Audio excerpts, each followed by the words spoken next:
Awesome. So yeah, feel free to begin. Do you need to share your screen at all? Yes. Okay, cool. So I can make you co-host so it's easier.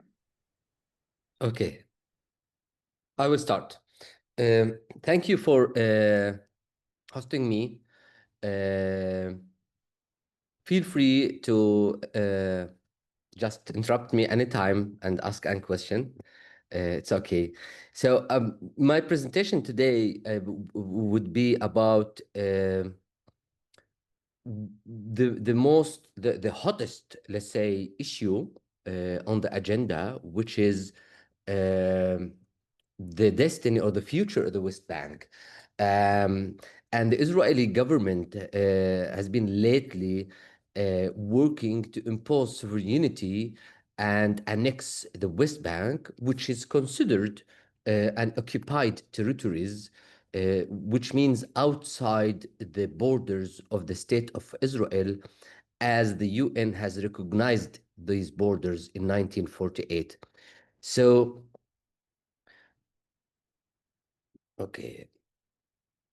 I will be talking about four things today. First, what is the Israeli occupation in theory?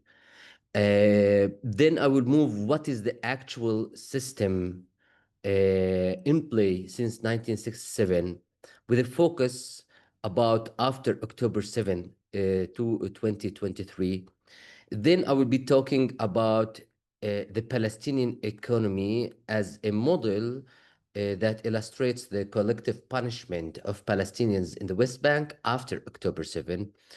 And I will conclude by giving some insights what could the West Bank look like if Israel really imposed sovereignty.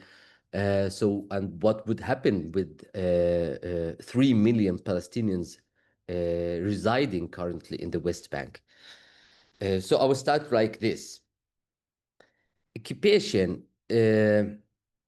It's not about the Israeli occupation, it's about military occupation worldwide. This is something well known by the international community, which means if it happens and a state occupied another territory, then there are regulations that regulate these things. First of all, occupation means that a state, and in our case, it is Israel, invades new territories outside its recognized border. Um, but you see, in our case, the West Bank was never under the sovereignty of another state. It was never like this. First, we used to have the mandatory Palestine. We call it mandatory Palestine, which means that the borders of Palestine between the river and the sea were demarcated during the British mandate period. And when Israel was established on the ruins of more than 500 Palestinian villages, and then we had the Nakba, the UN recognized the state of Israel, but the West Bank remained outside those borders. Israel invaded these territories in the 1967 war, and that's why these territories since then were recognized in the international law as occupied territories. Um, but we have some conventions and treaties that any military occupation or belligerent occupation should follow, and these regulations are very clear. They state that any occupied power should not relocate or displace the residents of this territory that was occupied, and no changes in demographic. Here changes in demography. No, There is go back. Excuse me. Yes. So changing the demographics of the occupied territories, which means that the occupying power cannot move its own citizens to reside in the occupied territories, and therefore, thus, some demographic changes are about to open. What we'd see now that today we have more than 800,000 settlers in the West Bank and Jerusalem. And if you talk only about the West Bank, we have 500,000 Israeli settlers residing. We have 2 to 3 generations sometimes. Also, the military or the occupying power cannot confiscate the property with an emphasis on the lands. We will see how Israel acted with this. We have other regulations. This is in theory, and that's why uh, me myself, I reject this notion of Israeli occupation because it was never an occupation, and it was a typical settler colonial regime. First, Israel presented itself as a special type of occupation, which means that, okay, we occupied, we invaded other territories, but wait, these territories were never under the sovereignty of another state. So we are not a temporary occupation. What we should do with the inhabitants or the indigenous or the Palestinians who were living there.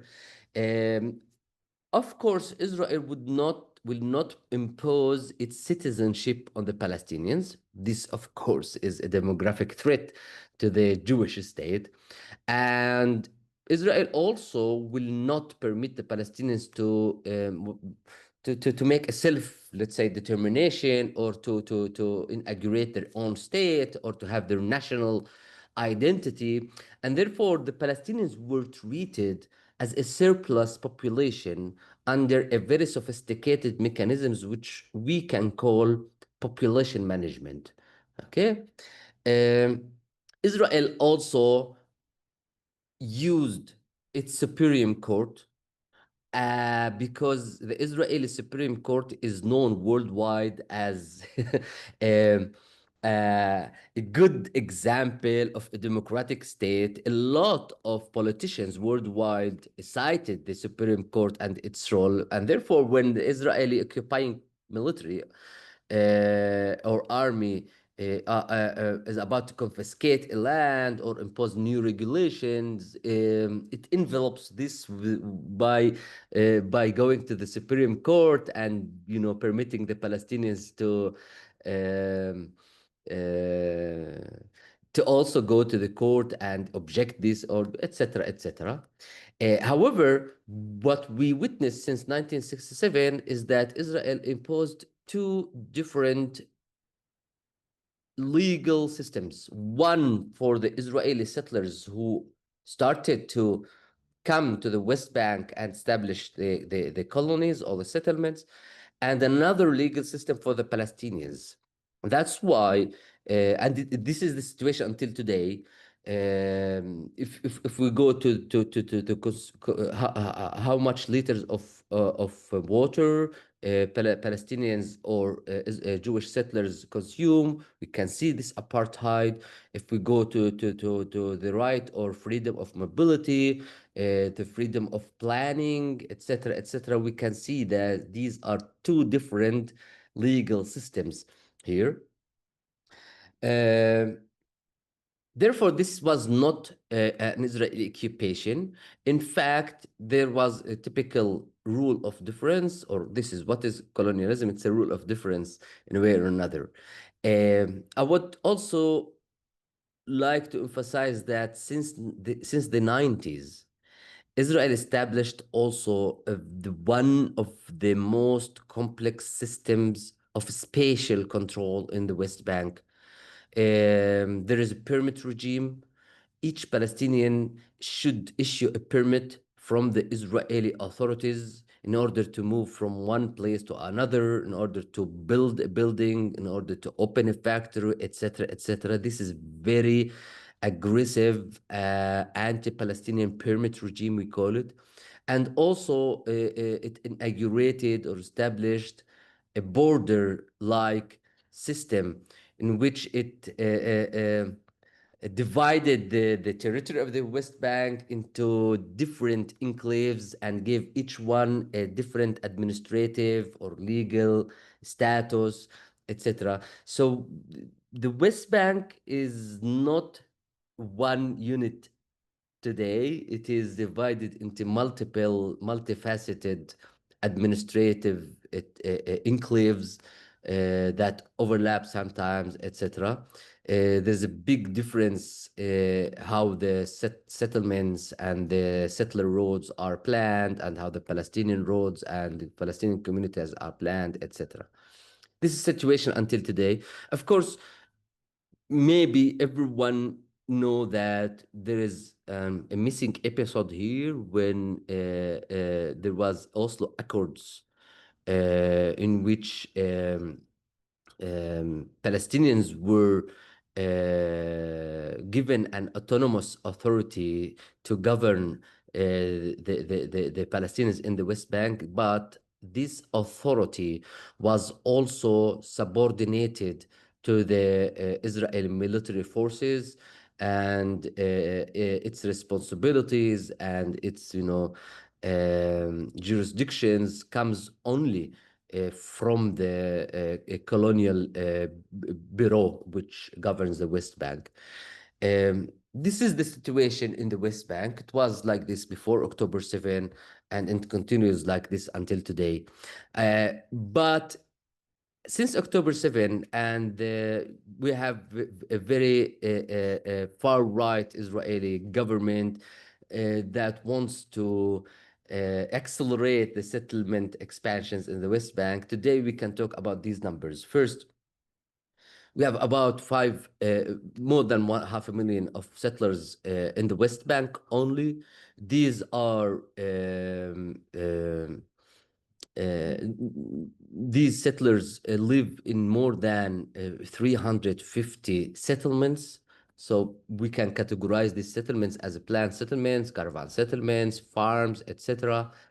You see the numbers since 2023, that unprecedented number of new settlements, escalation in the expansion. We have also 35 Israeli industrial zones and parks and rest areas dispersed all along the West Bank, etc. So this is the situation. We can imagine that the Palestinian spaces are shrinking more and more and more. Palestinian high populated communities are becoming literally gated communities, whereas on the other hand, Israeli spaces in the West Bank are becoming more or less for settlers only. Palestinians are being gradually banned from entering these spaces, etc. Uh, Also, since October 7, we have witnessed an escalation in the barriers. Today speaking, we have more than 900 barriers, which means if I want to go from one village to another, from one city to another inside the West Bank, I need to plan this as if I'm traveling abroad, because uh, crossing from point X to point Y, for a settler, for an Israeli settler, it could take him 20 minutes, but from the same point to the same point for a Palestinian, it could take him 3 to 4 hours. uh, Checkpoints became a matrix of control and violence and oppression inside the West Bank. This is one of the most token experiences between the Palestinians today and before. But this, as I said, escalated after October 7.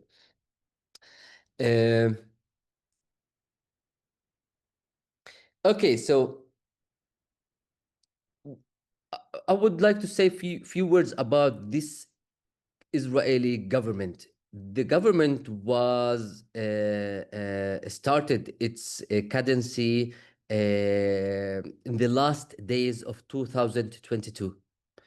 This was deemed as one of the most anti-Palestinian aggressive coalition. It included the far right, the populist movements inside Israel, and also Zionist religious parties.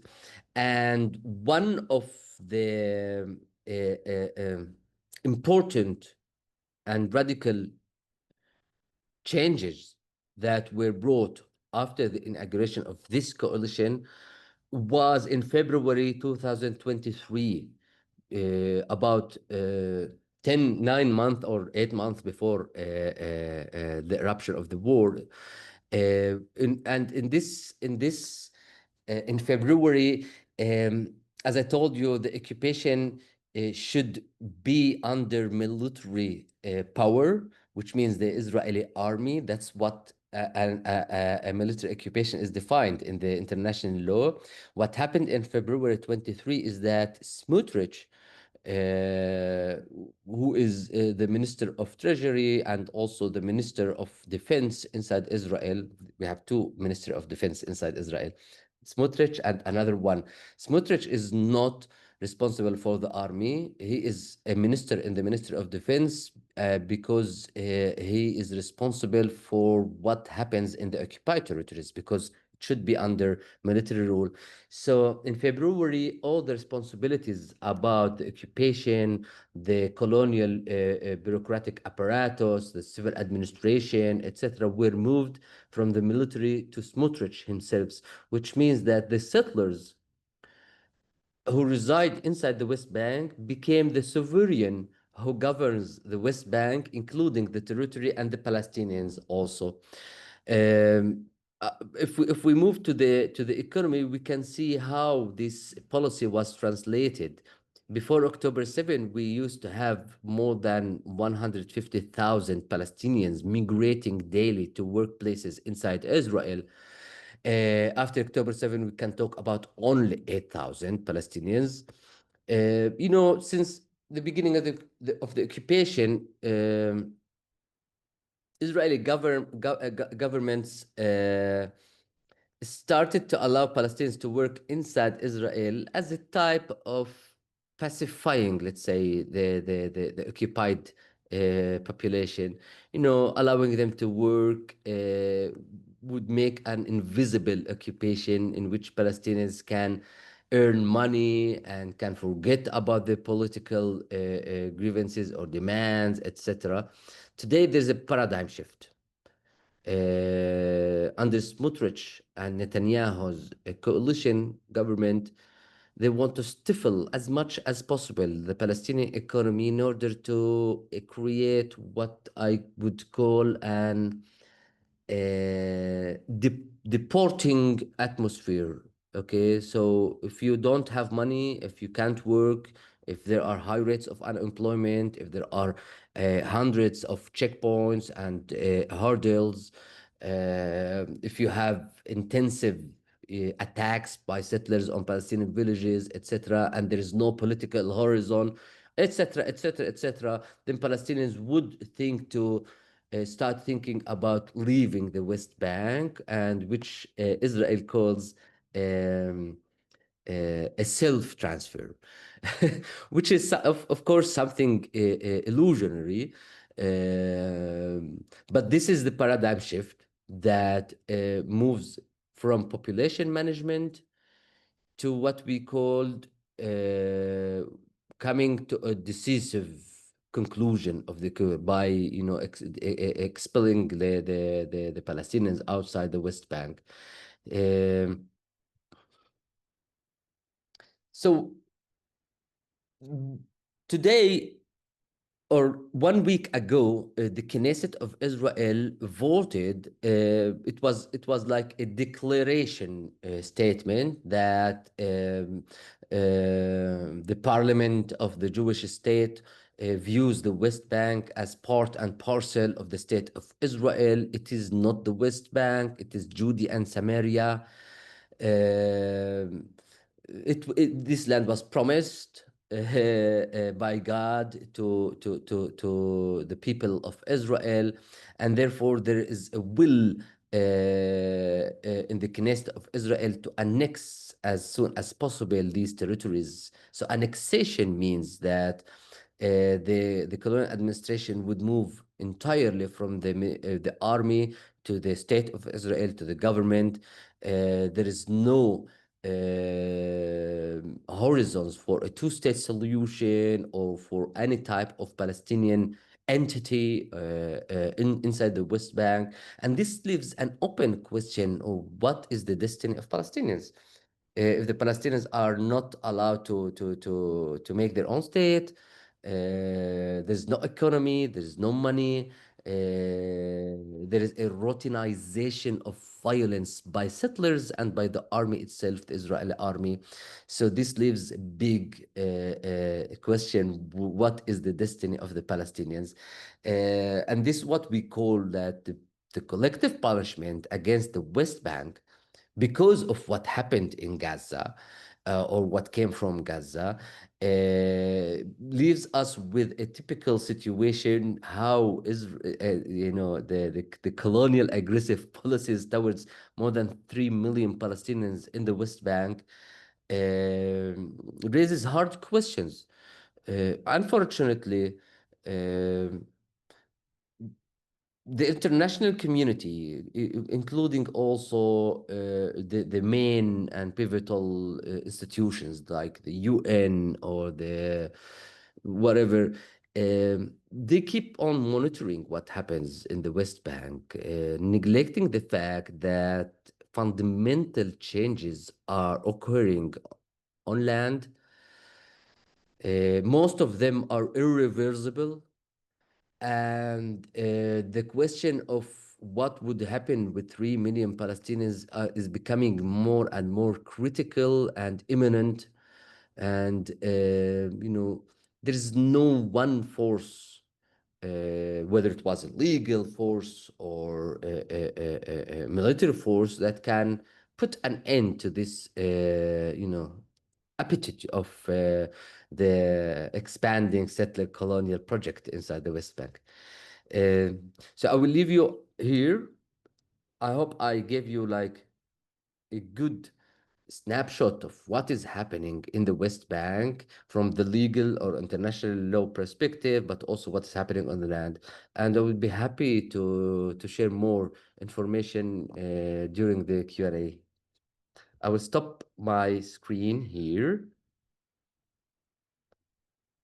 Thank Thank you you for so the. much. Yeah, thank you so much, Walid, for this good overview. I think it helps us understand the urgency also and the emergency that's happening, especially when you gave the numbers and statistics. So if anyone has questions for Walid, you can put it in the chat and I'll try to relay it.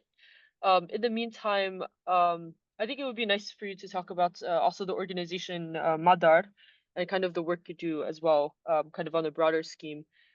So people know, I don't think people know the organization yet, so maybe that would be a good thing to talk about. Yeah. Mhm. Okay. Yes. Thank you for reminding me.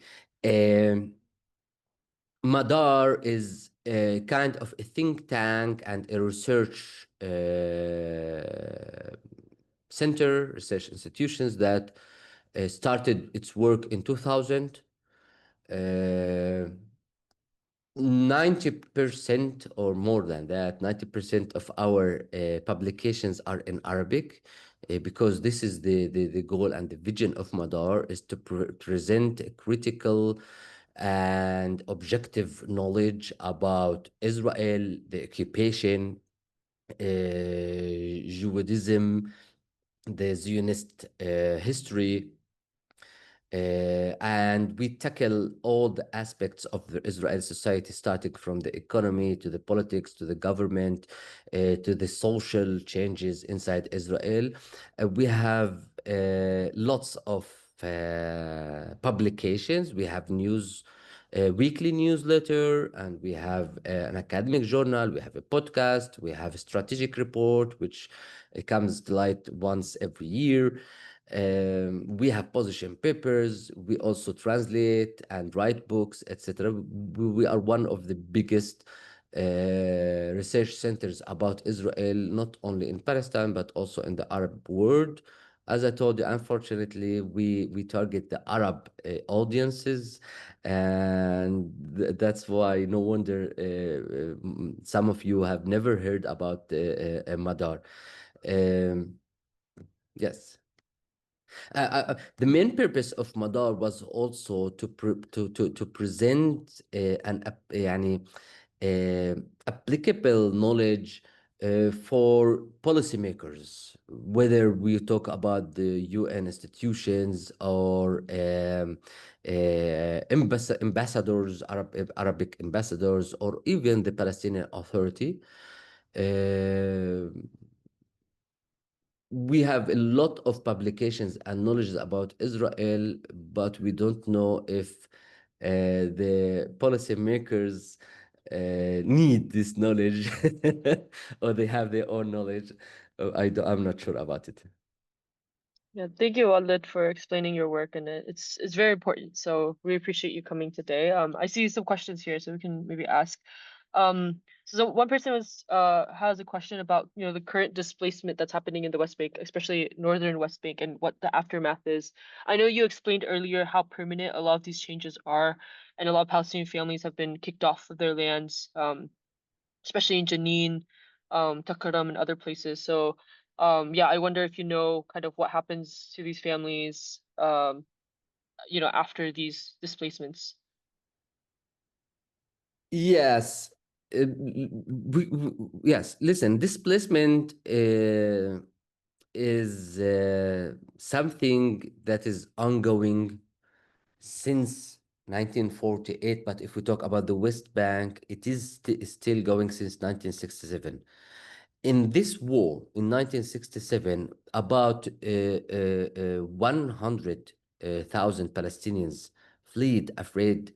They were afraid from the war and they fled. They were never allowed to return back. And there were also another 100,000 Palestinians that it happened. They were outside the country when the war started and they also were prevented to come back. In 1967, during the war, three villages were entirely destroyed and their population were forcibly transferred across the borders to Jordan. But since then, the displacement was something, a routine issue in the West Bank. And by that, I mean um, a lot of families were deported when the Israeli military is planning, master planning a piece of land, sometimes displacement. But displacement became more and more systematic and apparent after October 7. And this time it was by two forces. First, by the Israeli army itself, and we saw that since the beginning of this year, Israel started a very big military campaign against the Palestinian refugee camps, especially in the northern part of the West Bank. At least four refugee camps were either entirely removed or partially. We talk about 40,000 Palestinians that have no homes and they are not allowed to rebuild them. Okay, we might want also to look at this not only as a project of displacement, uh, but also as an attempt by Israel to end the issue of refugees.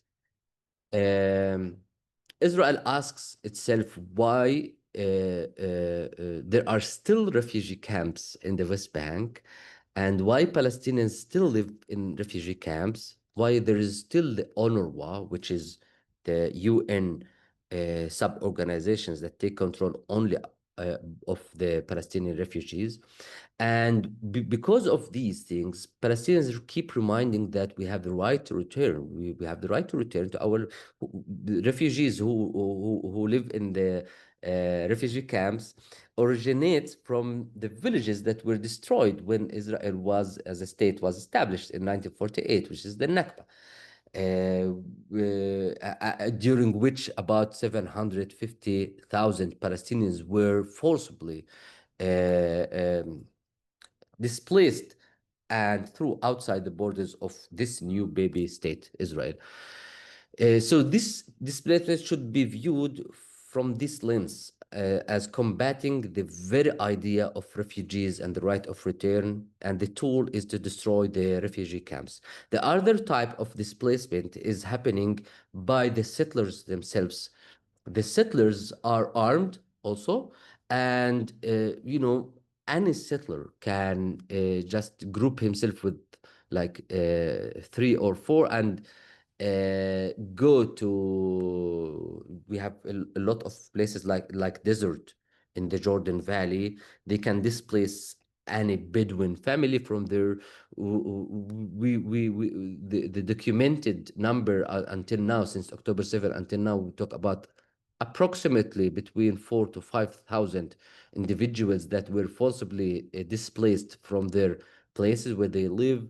Their sheep and goats were also confiscated, and some of them were abused physically or financially. They stole their things, their property, etc., etc.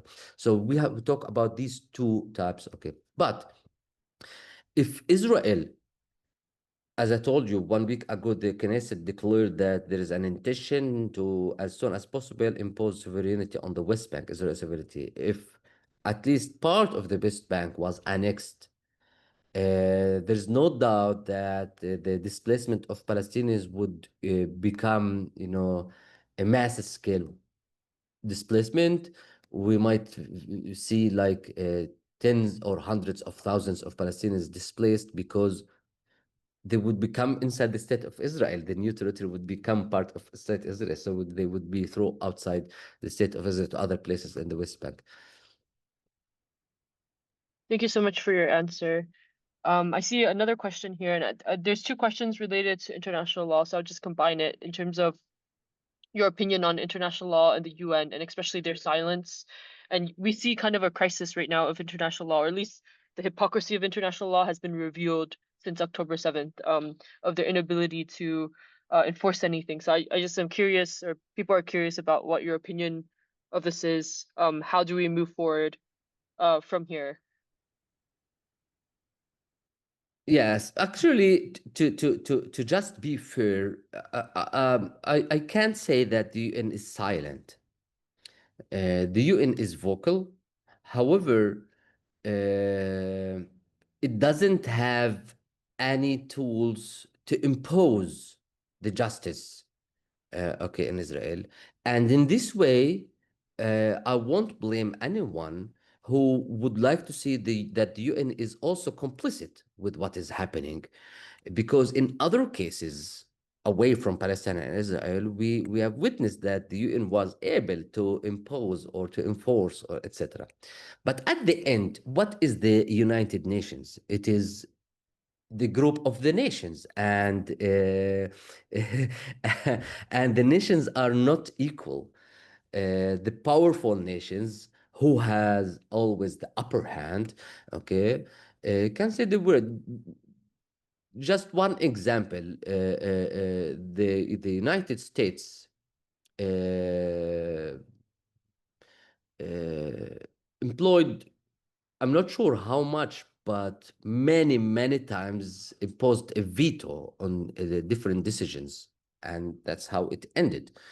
But yes, the international system, the international law, and the international institutions are witnessing a real crisis. They are becoming a passé, unable to impose justice in the world. Nobody can debate the fact that there is a genocide happening currently in Gaza, and it is happening live on TikTok. Everyone can see this. Yet the United Nations is in this regard is uh, either unable to do anything or indirectly complicit with this thing. But we also learned from the experiences of the history that no colonial regime was combated through legal channels. Colonial regime can only be dismantled through force. And uh, so whether it was in the form of resistance or in the form of imposing power by another powerful state, and this we don't see until now. Thank you, Walid. I see a question. People might be a little confused about the current Knesset passed a motion basically declaring annexation. So I wonder if you can expand a little bit on this, whether it's mostly symbolic. Are there material consequences? Because as we know, annexation has been ongoing in the West Bank for some time. So um, maybe you could talk a little bit about kind of that recent announcement of like the Israeli government pursuing annexation officially. Yes, it is not a symbolic move. Let's start by 1967. Few months after the occupation of the West Bank, the Israeli government, by then it was led by Levi Eshkol, changed the name of the West Bank to Judea and Samaria. And this very notion, Judea and Samaria, it means something for Jews. It is by virtue something that has within it the idea of transfer or elimination of Palestinians, because this is Judea and Samaria. So what Palestinians are doing on this land? Giving this religious connotation the of a political context, giving it a religious connotation, is something that not all the people in the world understand well. Uh, even the United States, when it was colonized by settlers who came from Europe, they also gave it a religious connotation for their practices, and they were, opening the Canaan lands, etc., etc. It is very hard for the international community to deny religious things. This would appear that we are against the will of God, or we are against the will of, okay, but this is not the situation. Um, and I mean by that is um, there is a difference between the religious narrative and the political rights. Okay. Um, so annexation, if it happened, uh, it would mean only one thing. I'm talking here from the perspective of Palestinians. It would be only one thing, that Palestinians are going to be deported or transferred or eliminated in whatever means outside the land, because there is no room for 5 million Palestinians, 2 in the Gaza Strip and 3 million in the West Bank, if this is a Jewish state. And the political narrative that has been shared between people since decades is that there might be a situation where two-state solutions can be the happy end of the situation. From a critical perspective, there was never a real intention to create a Palestinian state. I'm talking by the Israelis. Therefore, annexation would put a big full stop here. Okay, there's no Palestinian state. There's no right for Palestinians to establish any political entity here. And therefore, we would start witnessing a new phase of the Israeli occupation, in which instead of managing the Palestinians, we're talking about eliminating them or removing them from land, or at least incarcerating them within very small closed communities, a la style of Pantistones in South Africa, maybe. Thank you, Walid. I see maybe one more question here. I guess this is more in terms of the communication between refugees, I guess in Syria, Lebanon, Jordan. Someone just asked, is there communication between refugees or joint efforts in surrounding countries to communicate? So I don't know if there's anything you know about that or any knowledge regarding the refugee situation like outside of Palestine. Um, in 1948, 750,000 Palestinians were expelled, they became refugees, but today they became about 6 millions. So we're talking about 6 million refugees. Uh, about 2 millions are inside Gaza Strip. That's why Gaza is a very big jail for refugees, actually.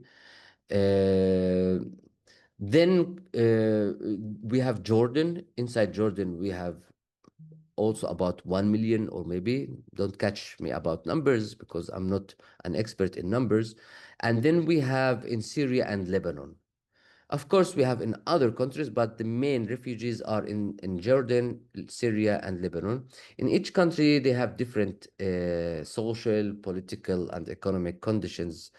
For instance, in Lebanon, refugees are prohibited from working about 100 types of jobs. They are not allowed to be part of. In Syria, during the last decades, the Palestinian refugees there also lived a civil war and destruction of their refugee camp, etc. Okay, um, uh, the refugees are or should be theoretically looked after by the political umbrella of the Palestinians, which is the Palestinian Liberation Organization, or PLO. Uh, I would say this very cautious. I would be say about it. The PLO is a dead body. Uh, it is also corrupted, and it doesn't really have the right tools to take care of the refugees or the entire Palestinian political question. Uh, so this is the situation today. Yeah, thank you so much. I don't see any other questions. If you have like last minute questions to put in the chat, feel free to do so. But I think maybe one good question to kind of end the session, if there's no other questions, is what in terms of the international community, what is the responsibility of people who are just citizens and they want to do something or want to support. So maybe you can have like last minute words for the international community, I guess. If you allow me, I see a question which Yeah. is, I think it's an Oh. important one. It's about France recognizing the Palestinian state. Also, after October 7, we saw that different Western countries like Spain, okay, recognize the Palestinian states. Uh, I would add here that until today, more than 70 states in the world recognize the Palestinian state. This is a symbolic thing for Palestinians. Sometimes it is dangerous because recognizing a state without recognizing its borders, like say, Palestinians have the right to have a state. Okay, where's that state? Nobody knows. Okay, but I will tell you another thing. Palestinians don't want a state. This is the discourse of the Palestinian dead leadership who entered Oslo Accords. Palestinians never wanted a state. What Palestinians want is a self-determination, which is a right, which doesn't mean any aggressive statement against the Israelis. It only means that I want to self-determinate my political identity and destiny. I was born here. Actually, whether I was a Christian or a Muslim or a Jew, I think that the Torah came to me because I live here. It didn't come to a person who used to live in Armenia or in I don't know where. Okay, so it is not about what God promised who. It's about equal rights for everyone. And self-determination is a right protected by also the international law, but it is also a duty for me to bring a much more beautiful future for my kids to live in. And I'm not sure that Palestinian state would be a good solution. Uh, Dismantling the colonial structures would be a good solution. Yeah, and I think you mentioned the word, settler colonialism earlier, and how this two, the Oslo Accords was a very neoliberal idea, and now that, a lot of these Western states are trying to return to this two-state solution, they're also obscuring the settler colonial nature, I think of the situation. So yeah, I don't know if there's other. I mean, yeah, I guess you talked a little bit about Palestinian leadership, so I think there was some conversation just about, how dead the leadership body is already. Um, Yeah, I don't see any other relevant questions unless you want to look at the chat. But yeah, so if there's any, do you have any other words to say to the audience today? Thank you for listening to me. Uh, I would be happy also to share my email if anyone Mhm. would like to continue this either individually or if I can have some publications that I can share with you about Mhm. the situation. So thank you and have a good day. Yeah, thank you so much, Walid. And I can put your email, or you can put your email in the chat for people to reach out. Okay, that's great. And I also put earlier in the chat MADAR, the website of your organization, just in case anyone wants to check it out, or share it with others. So thank you so much for taking the time today to speak to us and for your knowledge. It was very helpful for our audience. And you can feel free to leave, but we'll turn now, because we have like 10 minutes left, to some actions that people can take. So I'll just devote some time today to share some actions. So feel free Thank to, you. yeah, thank you so much. Bye. Okay, so as Walid leaves, I hope everyone found this session helpful, and he has his email. I'll send again the website. This is his organization. Like he said, it is a think tank that usually shares knowledge inside the Arab world. But they also have helpful resources and other, events and stuff. So you can check them out. If you have people who you think might benefit from his information or their information, you can share it with them.